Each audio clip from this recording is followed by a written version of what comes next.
Hello students, welcome back to my channel. आज का हमारा टॉपिक है क्वालिटी इंप्रूवमेंट टूल्स। कल हम लोगों ने क्वालिटी इंप्रूवमेंट अप्रोचेस के बारे में पढ़ा था। आज हम टूल्स के बारे में जानेंगे। Patient safety and quality care lecture का ये एक इम्पॉर्टेंट टॉपिक है।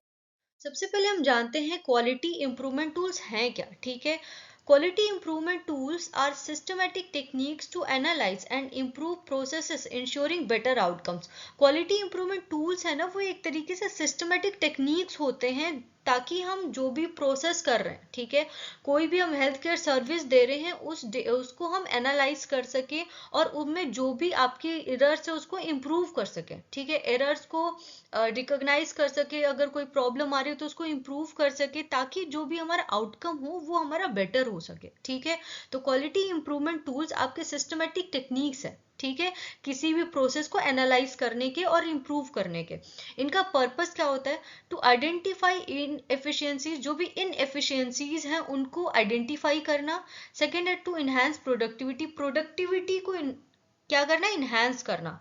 To ensure consistent quality, consistent quality हो उसको इंश्योर करना। इनका मेन पर्पस होता है, क्वालिटी इंप्रूवमेंट टूल्स को इस्तेमाल करने का मेन पर्पस यही होता है कि जो हमारी इनएफिशिएंसी है उसको हम आइडेंटिफाई कर सके, जो हमारी प्रोडक्टिविटी है उसको हम इनहेंस कर सके और जो भी क्वालिटी की कंसिस्टेंसी उसको इंश्योर कर सके। ठीक है, क्योंकि अगर आपने क्वालिटी मेंटेन करी है, ठीक, तो उसमें कंसिस्टेंसी भी एक इम्पॉर्टेंट है। ठीक है, ऐसा नहीं कि आज क्वालिटी अच्छी है कल खराब हो जाएगी, तो उसको कंसिस्टेंसी रखने के लिए भी क्वालिटी इंप्रूवमेंट टूल्स की जरूरत पड़ती है। एप्लीकेशंस पे हम आते हैं। देखिए, widely used in health care, manufacturing and businesses for problem solving and process optimization. Main application क्या है क्वालिटी इंप्रूवमेंट टूल्स का? मैन्युफैक्चरिंग में, हेल्थ केयर में, जो भी बिजनेस है, ठीक है, जो भी प्रॉब्लम सॉल्विंग बिजनेस है, और उसके अलावा प्रोसेस ऑप्टिमाइजेशन जो है, उसमें आप ओवरऑल कह सकते हैं कि जितने भी सेक्टर है ना, सभी में क्वालिटी इंप्रूवमेंट टूल्स की नीड होती है हमें। ठीक है, नेक्स्ट हम आते हैं importance of quality improvement tools foster continuous improvement. देखिए, जो आपके इसकी इंपॉर्टेंस क्या है क्वालिटी इंप्रूवमेंट टूल्स की, तो सबसे पहला क्या है कि जो कंटिन्यूअस इंप्रूवमेंट है उसको फॉस्टर करने के लिए भी एक मेन रोल प्ले करता है ये। रिड्यूस वेस्ट एंड इनएफिशिएंसीज और वेस्ट को क्या करता है? रिड्यूस करता है। इम्प्रूव कस्टमर और पेशेंट सेटिस्फेक्शन, जो पेशेंट का सेटिस्फेक्शन है और कस्टमर का सेटिस्फेक्शन उसको इम्प्रूव करता है। ठीक है, इनहेंस करता है। Ensure compliance with standards and regulation. एक चीज ये भी ध्यान में रखता है कि जो भी हम वर्क कर रहे हैं वो एक स्टैंडर्ड के जो स्टैंडर्ड्स है और रेगुलेशन उसको मीट करे। ठीक है, उसको ध्यान में रखते हो। तो ये इंपॉर्टेंस है आपके क्वालिटी इंप्रूवमेंट टूल्स की। कुछ क्वालिटी इंप्रूवमेंट टूल्स के बारे में हम पढ़ेंगे। तो सबसे पहला जो क्वालिटी इंप्रूवमेंट टूल है वो है आपका plan, do, check, act cycle. ये जो साइकिल है कल ऑलरेडी हम लोग पढ़ चुके हैं इसके बारे में। ठीक है, हॉस्पिटल्स में ज़्यादातर इस्तेमाल किया जाता है पीडीसीए साइकिल, ताकि पेशेंट का जो वेटिंग टाइम है उसको रिड्यूस किया जा सके। ये एक एग्जांपल है। उसके अलावा भी जो बिजनेस है वहाँ पे भी इस्तेमाल किया जाता है कि जो वर्क फ्लो है वो प्रॉपर तरीके से वर्क करे। ठीक है, नेक्स्ट क्या हमारा? Fish bone diagram. Fish bone diagram को इशिकावा डायग्राम के नाम से भी जानते हैं। ठीक है, फिश बोन डायग्राम क्या है इसके बारे में जानते हैं। This tool usually identifies and organizes potential root cause of a problem into categories such as people, process and equipment. देखिए, ये जो टूल है ना वो आइडेंटिफाई करता है और ऑर्गेनाइज करता है जो भी रूट कॉज है, किसी कोई प्रॉब्लम है, ठीक है, कोई प्रॉब्लम है, उसके रूट कॉज को आपको आइडेंटिफाई करना है। तो आप क्या करते हैं कि पहले प्रॉब्लम को आप कैटेगरीज में डिवाइड करते कि प्रॉब्लम मेनली क्या है, उसको कैटेगरीज में आपने डिवाइड किया। फॉर एग्जांपल पीपल, प्रोसेस और इक्विपमेंट्स। फिर देन उसके बाद आप एनालाइज करते हो। ठीक है, एग्जैक्टली प्रॉब्लम क्या है, उससे आपको रूट कॉज पता चलता है उस प्रॉब्लम का। ठीक है, कि कहाँ पे आपका हो सकता है। आप पहले क्या करोगे कि प्रॉब्लम क्या आप वो देखोगे, देन उसके बाद आप उसको पार्ट में डिवाइड करोगे कि पीपल, प्रोसेस और इक्विपमेंट, इन तीनों जगह में से कहाँ पे आपका प्रॉब्लम आ रहा है। वहां पे आप उसको अगर चार्ट बना लोगे ना तो आपको ईजी पड़ता है कि आइडेंटिफाई करने के लिए कि कहाँ पे प्रॉब्लम हो रहा है। ठीक है, रूट कॉज क्या है जो भी हमारा प्रॉब्लम है। ठीक है, helps team pin point the underlying causes of error और डिफेक्ट्स। जो भी टीम है ना उसको एक पिन पॉइंट मिल जाता है कि कहाँ पे आपका मेन प्रॉब्लम हो रहा है, रूट कॉज क्या है, जो भी एरर हो रहा है, डिफेक्ट हो रहा है, कहाँ से हो रहा है, ये आइडेंटिफाई करने में हेल्प करता है fishbone diagram. For example, a factory analyses machine breakdown using a fishbone diagram.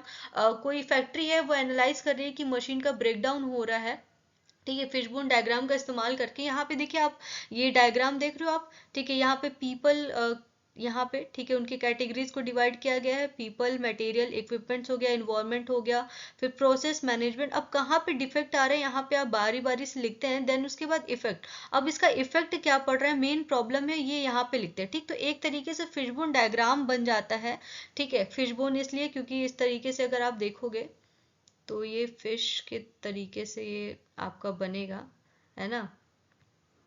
इस वजह से इसको फिश बोन डायग्राम बेसिकली कहा जाता है, फिश के बोन जैसा आपका स्ट्रक्चर बनता है, ठीक। तो ज्यादातर जो भी आपके रूट कॉज हैं उसको आइडेंटिफाई करने में बहुत ज्यादा हेल्प करता है, क्योंकि ये प्रॉब्लम को ना डिवाइड कर देता है, जो आपके स्टेजेस है उसको डिवाइड कर देगा। इसकी वजह से आप अगर स्टेजेस में उसको डिवाइड करोगे ना, फॉर एग्जांपल कोई बड़ी प्रॉब्लम आप उसको छोटे छोटे स्टेजेस में डिवाइड करो कि हाँ ये चीज है, स्टेप वाइज, ठीक है, स्टेप वाइज आपने डिवाइड किया कि हाँ ये, फॉर एग्जाम्पल कोई पेशेंट अंदर आया, ठीक है, हॉस्पिटल में आया, देन उसके बाद आप अगर उसमें कोई प्रॉब्लम आ रही है कि आइडेंटिफाई नहीं किया गया पूरी हिस्ट्री, तो आप पहले देखोगे कि जो उसके साथ पर्सन आया उसने बताया कि नहीं आया, फिर उसके बाद एडमिनिस्ट्रेशन पे आओगे, एडमिनिस्ट्रेशन से लापरवाही हुई कि नहीं हुई, या फिर जो भी आपके जिन्होंने एडमिट करा उन्होंने उनको कोई उनसे प्रॉब्लम हुई है, उन्होंने नहीं बताया, तो वो सारी चीजें आप एक आइडेंटिफाई करने के लिए उसको प्रॉपर पार्ट्स में डिवाइड करते हैं, ठीक है। देन उसके बाद हमारा है पार्टो चार्ट। पार्टो चार्ट भी एक बहुत ही इंपॉर्टेंट आपका कह सकते हैं टूल है। Pareto chart applies the 80-20 rule, displaying data to highlight the most significant problem that contribute to the majority of issues, ठीक है। जो पार्टो चार्ट है ना वो आपका बेसिकली 80-20 रूल्स का इस्तेमाल करता है, जो कि डिस्प्ले करता है, डेटा को हाईलाइट करता है, जो कि मोस्ट सिग्निफिकेंट प्रॉब्लम हो सकते हैं उनको आपका आइडेंटिफाई करके एक तरीके से कह सकते हैं कि उसको इंक्लूड करता है, ठीक है। फॉर एग्जाम्पल जैसे कि यहाँ पे आप देख रहे होगे, ये जो आपका पार्टो चार्ट है एक तरीके से बार ग्राफ, और देन उसके बाद ये चार्ट का बनाया गया है, ठीक है। यूजेस क्या है इसके, प्रियोरिटाइजेस की area for improvement in process और सिस्टम। मेनली जो पार्टो चार्ट है ना वो आपको प्रियोरिटाइज करता है कि कौन से एरिया में आपको इम्प्रूवमेंट की ज़रूरत है, या फिर कौन से सिस्टम में आपको इम्प्रूवमेंट की ज़रूरत है, ये आपको प्रियोरिटाइजिंग की रहता है, बेसिकली की प्रोवाइड करता है Pareto chart. For example, a business identifies that 80% of customer complaints come from 20% of product defect, ठीक है। जैसे कि बिजनेस कोई है, ठीक है, वो आइडेंटिफाई कर रहा है कि जो 80% हमारे कस्टमर के कंप्लेन है वो आ रहा है कहाँ से, 20% प्रोडक्ट डिफेक्ट है, ठीक है। तो ये एक तरीके से एक एग्जांपल हो गया पार्टो चार्ट का, ठीक। नेक्स्ट है हमारा फ्लो चार्ट। फ्लो चार्ट तो ऑलरेडी हम लोग जानते हैं, हम लोग बनाते भी हैं, कोई भी अगर आप डायग्राम कोई भी आप टाइप्स पढ़ रहे हो या फिर उनके सब डिवीजन के बारे में पढ़ रहे हो तो आप लोग एक फ्लो चार्ट बना लेते हो, ठीक है।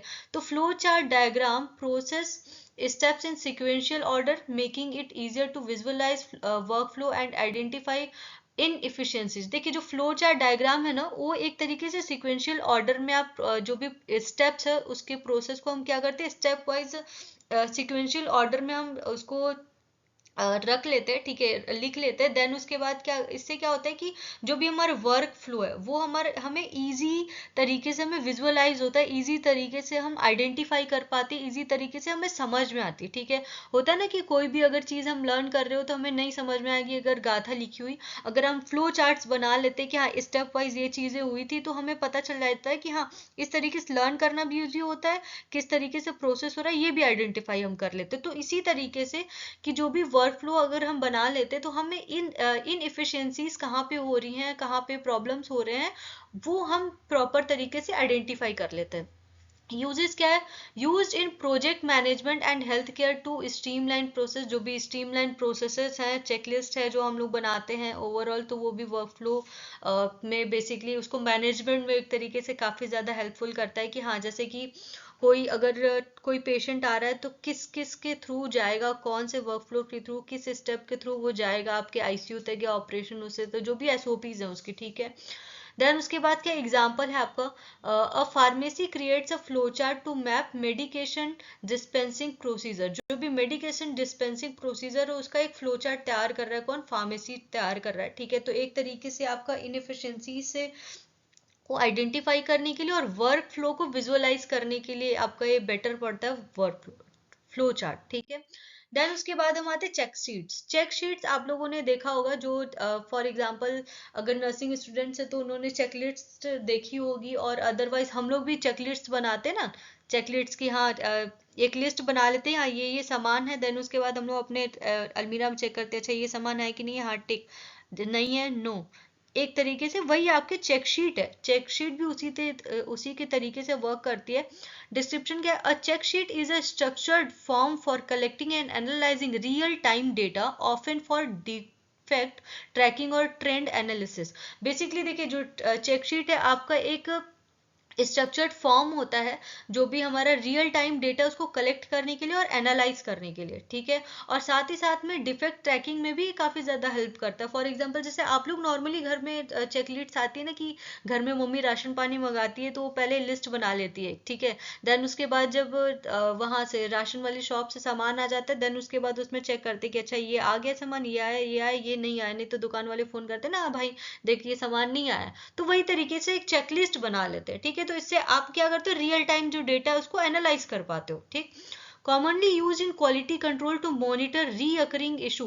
क्वालिटी कंट्रोल में बेसिकली बहुत ही ज्यादा इस्तेमाल किया जाता है ये, जो भी रीअकरिंग इश्यूज है उसको आइडेंटिफाई करने के लिए, ठीक है।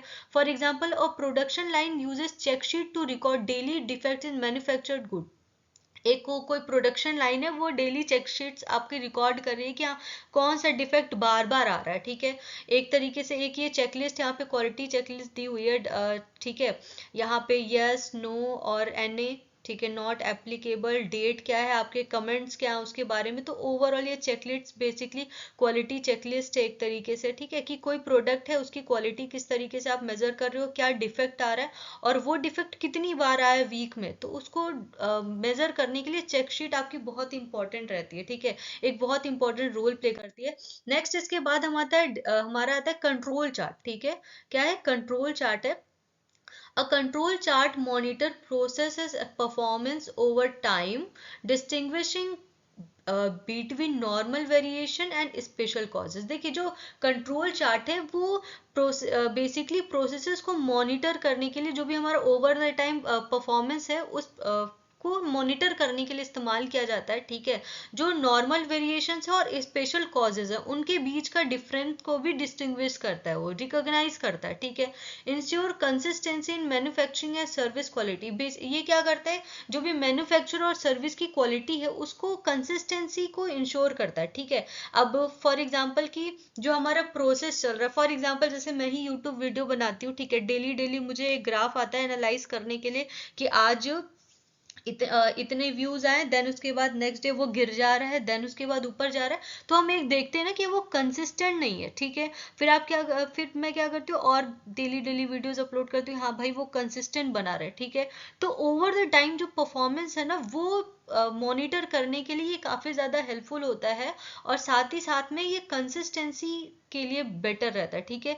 कंसिस्टेंसी को आपका इंश्योर करने के लिए एक जो आपका कंट्रोल चार्ट है वो इंपॉर्टेंट है। For example a bakery uses a control chart to track the weight of flowers to maintain uniformity, ठीक है। एक तो ये एग्जांपल हो गया। नेक्स्ट हम लोग जैसे कि हॉस्पिटल्स में ही है, ठीक है, ये दिख रहा है number of falls and then उसके बाद फॉल्स हॉस्पिटल का बेसिकली ये है, ठीक है, 30, फिर उसके बाद नंबर ऑफ फैमिली है, ठीक है, ये आपका ये दिख रहा है, ठीक है। ये आपका क्या कर रहा है, अप डाउन, ये एक कंसिस्टेंट नहीं है, ठीक है।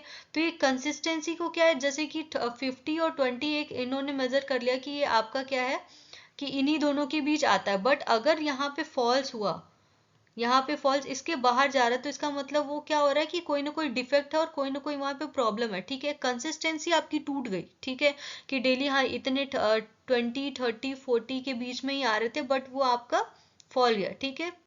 ये मंथ है और नंबर ऑफ फॉल्स है। देन इसके बाद क्या है, स्कैटर डायग्राम। स्कैटर डायग्राम एक बहुत ही आपका थोड़ा सा टफ है, बट बहुत ही ज़्यादा इम्प्लीमेंट किया जाता है। This graph plots two variables to identify relationship और correlation helping in root cause analysis. देखिए रूट कॉज एनालिसिस में ना स्कैटर डायग्राम का बहुत ही इंपॉर्टेंट रोल रहता है। ये बेसिकली जो वेरिएबल्स हैं, ठीक है, दो वेरिएबल्स के बीच का जो रिलेशनशिप है और कोरिलेशन, उसको आइडेंटिफाई करने के लिए इसका इस्तेमाल किया जाता है। Analyses factors influencing quality outcome, एक तरीके से एनालाइज करता है, बेसिकली इसका इस्तेमाल किया जाता है जो फैक्टर्स इन्फ्लुएंस कर रहे हैं क्वालिटी आउटकम्स को ही, ठीक है, यानी कि वो अच्छा आउटकम है या फिर बेकार है, वो जो फैक्टर्स आपके इन्फ्लुएंस कर रहे हैं उसको एनालाइज करने के लिए इसका इस्तेमाल किया जाता है। For example health care study examines the relationship between staffing level and patient satisfaction score, ठीक है। फॉर एग्जांपल हॉस्पिटल में कोई वर्क कर रहा है, ठीक है, हेल्थ केयर स्टडी में आप देख रहे हो कि स्टाफ का जो लेवल है वो कितना है और पेशेंट का सेटिस्फेक्शन स्कोर कितना है, ठीक है। ये दो वेरिएबल्स हो गए, उसके रिलेशनशिप और कोरिलेशन के बारे में पढ़ रहे हो। फॉर एग्जांपल पेशेंट कम है तो और वो प्रॉपर तरीके से वर्क नहीं कर पाएंगे, प्रॉपर ज़्यादा पेशेंट पे ध्यान नहीं दे पाएंगे, है ना। अगर पेशेंट ज़्यादा है, आपके पास स्टाफ कम है, ठीक है, तो उस टाइम पे क्या होगा, पेशेंट का केयर प्रॉपर नहीं हो पाएगा, ठीक है, सभी पेशेंट का प्रॉपर केयर नहीं हो पाएगा। तो इस तरीके से वो लेवल वो डाउन करता है कि आपका पेशेंट का सेटिस्फेक्शन स्कोर भी गिरेगा अगर स्टाफ लेवल कम है। अगर स्टाफ लेवल थोड़ा सा ज़्यादा है और तो पेशेंट सेटिस्फेक्शन स्कोर भी इंक्रीज करेगा, ठीक है। जैसे कि आपका ये स्कैटर है, ठीक है, परफेक्ट पॉजिटिव कोरिलेशन में आपका जो डायग्राम सेट करोगे इस तरीके से आएगा। हाईली पॉजिटिव कोरिलेशन में इस तरीके से स्कैटर्ड करते हैं, ठीक है। आप स्कैटर मतलब वो बिखरा हुआ, ठीक है।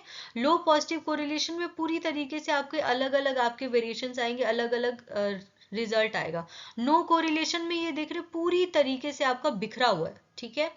और लो नेगेटिव कोरिलेशन, देखिए जब आपका पॉजिटिव है ना तो वो इस डायरेक्शन में होगा, जब नेगेटिव है तो इस डायरेक्शन में होगा, ठीक है। इस डायरेक्शन में आपका कह सकते हैं कि वहां पे हम स्कैटर करते हैं, ठीक है। तो लो नेगेटिव कोरिलेशन इस तरीके से, हाईली नेगेटिव और परफेक्ट नेगेटिव।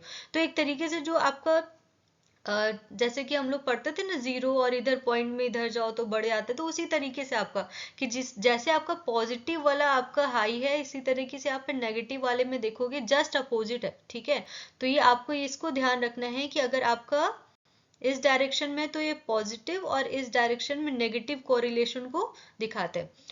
देन उसके बाद आपका हिस्टोग्राम है। एक हिस्टोग्राम भी एक इंपॉर्टेंट पार्ट है, ठीक है। A histogram displays data distribution and frequency helping to visualize variations and identify pattern. जो हिस्टोग्राम है ना वो डेटा के डिस्ट्रीब्यूशन को डिस्प्ले करता है, उसकी फ्रीक्वेंसी को, और साथ ही साथ में जो भी वेरिएशंस है उसको विजुअलाइज करने के लिए हेल्प करता है। जो भी वेरिएशंस आ रहे हैं हमारे डेटा में और जो भी पैटर्न्स है उनको आइडेंटिफाई करने के लिए हेल्प करता है। आप लोग नॉर्मली स्कूल्स में हम लोग ने देखा होगा कि वो बार ग्राफ्स टाइप के है ना, जैसे कि यहाँ पे दिख रहा है आपका, use in quality control to understand process variability. जो भी हम प्रोसेस कर रहे हैं उसकी वेरिएबिलिटी कितनी है उसको अंडरस्टैंड करने के लिए क्वालिटी कंट्रोल में इसका इस्तेमाल किया जाता है, ठीक है। ये एक एग्जांपल है, software company uses a histogram to analyze bug frequency by module. Bug frequency by module को ये आइडेंटिफाई करने के लिए, बट एक हिस्टोग्राम है आपका सिस्टोलिक ब्लड प्रेशर का, ठीक है। फॉर एग्जाम्पल जैसे कि यहाँ पे आप देख रहे हो सिस्टोलिक है आपका, फ्रीक्वेंसी कितनी है, नॉर्मल आपका ये हो गया, मार्जिनल ये हो गया आपका, ठीक है, हाई के कंडीशन में ये आपका ये है, ठीक। यहाँ पे दिख रहा है ना आपका सिस्टोलिक कितनी है। नॉर्मली आपको पता है कि 120 होता है सिस्टोलिक नॉर्मल, और यहाँ पे देखिए मार्जिनल आपको 140 पहुंच रहा है। फ्रीक्वेंसी कितनी है इसकी, कितनी बार आ रही है, कितनी बार अप डाउन हो रहा है। तो ये आपका ओवरऑल हिस्टोग्राम है, एनालाइज करने के लिए जो वेरिएशंस है उसको आइडेंटिफाई करने के लिए, फ्रीक्वेंसी को आइडेंटिफाई करने के लिए हिस्टोग्राम का इस्तेमाल किया जाता है, ठीक है। देन उसके बाद है एफिनिटी डायग्राम। कुछ जगह आपको एफिनिटी डायग्राम नहीं मिलेगा, बट एफिनिटी डायग्राम भी एक टूल है आपका क्वालिटी इंप्रूवमेंट के लिए। This tool organizes ideas into categories based on their relationship, promoting a structure approach to brain storming. Basically ये देखिए जैसे वर्क फ्लो है ना, इसी तरीके से ये भी है कि जो भी ये आपका टूल ऑर्गेनाइजिंग आइडियाज को बेसिकली कैटेगराइज करता है, उनके रिलेशनशिप और जो कह सकते हैं ब्रेन स्टॉर्मिंग स्ट्रक्चरल अप्रोचेज उनको प्रमोट करने के लिए भी। देखिए इनका जो यूजेस है क्या है, helps teams manage complex data during problem solving session. ये जो टीम है ना वो जो भी कॉम्प्लेक्स डेटा है उसको सॉल्व करने के लिए हेल्प करता है। ठीक, कोई कॉम्प्लेक्स डेटा है उसको स्टेजेस वाइज आप उसको क्या कर रहे हैं, डिवाइड कर दे रहे, ठीक है। देन उसके बाद कोई प्रॉब्लम आ रही है तो उसको इजिली आइडेंटिफाई कर सकते हैं। फॉर एग्जांपल जैसे कि आपका ये a marketing team organises customer feedback into themes using N affinity diagram. कोई मार्केटिंग टीम है जो कि ऑर्गेनाइज कर रही है कस्टमर की फीडबैक को, ठीक, एफिनिटी डायग्राम के हेल्प से। उसी तरीके से हॉस्पिटल्स में भी इसी तरीके से है कि जो कस्टमर के रिव्यूज हैं हमारे हॉस्पिटल में, ठीक है, उसको हम कर रहे हैं। फॉर एग्जांपल जैसे कस्टमर की नीड हो गई, कस्टमर वांट की रिक्वायरमेंट, कस्टमर की रिक्वायरमेंट क्या है, ठीक है। देन उसके बाद परफॉर्मेंस स्टैंडर्ड क्या है उसको आप यहाँ पे डिवाइड करें, रिक्रूटमेंट क्या है, ठीक है। तो वो सारी चीजें आपकी इसमें आ जाती हैं एफिनिटी डायग्राम में, ठीक है। यानी कि उसको कॉम्प्लेक्स डेटा को आप डिवाइड कर देते हो, ठीक है। देन उसके बाद application of quality improvement tool, already आप लोग जान चुके हैं कि हेल्थ केयर सेटअप्स में भी इस्तेमाल किए जाते हैं। पेशेंट की जो सेफ्टी है और एरर्स को रिड्यूस करने के लिए मैन्युफैक्चरिंग में भी इस्तेमाल किया जाता है कि प्रोडक्ट की क्वालिटी और वेस्ट को रिड्यूस करने के लिए। देन उसके बाद बिजनेसेस में भी आपका जो वर्क फ्लो है उसको ऑप्टिमाइज करने के लिए क्वालिटी इंप्रूवमेंट टूल्स का इस्तेमाल किया जाता है। मेन चीज़ यही है कि जो क्वालिटी इंप्रूवमेंट टूल है, ठीक है, वो बहुत ही ज़्यादा इसेंशियल है कोई भी प्रोसेस को एनहांस करने के लिए, एनालाइज करने के लिए, ठीक है। कोई भी आप वर्क कर रहे हैं उसकी एफिशिएंसी को सही करने के लिए, जो आपके कह सकते हैं कि जो आउटकम है उसको कंसिस्टेंट रखने के लिए भी, जो हमारी क्वालिटी इंप्रूव हो रही है उसको कंसिस्टेंट रखने के लिए भी बहुत ही ज़्यादा इंपॉर्टेंट रोल प्ले करता है। सो आई होप आपको समझ में आया होगा and thank you so much. अगर कोई टॉपिक आपको इसमें से नहीं समझ में आया, कोई ऐसा टूल है, तो आप फिर से कमेंट सेक्शन में कमेंट करके बता दीजिएगा। लाइव सेशन में मैं आपको कल जब लाइव आऊंगी तो वहां पे मैं और अच्छे से समझा दूंगी। ओके, अगर आपको कोई भी ऐसा टूल्स है जो नहीं समझ में आया। Thank you so much.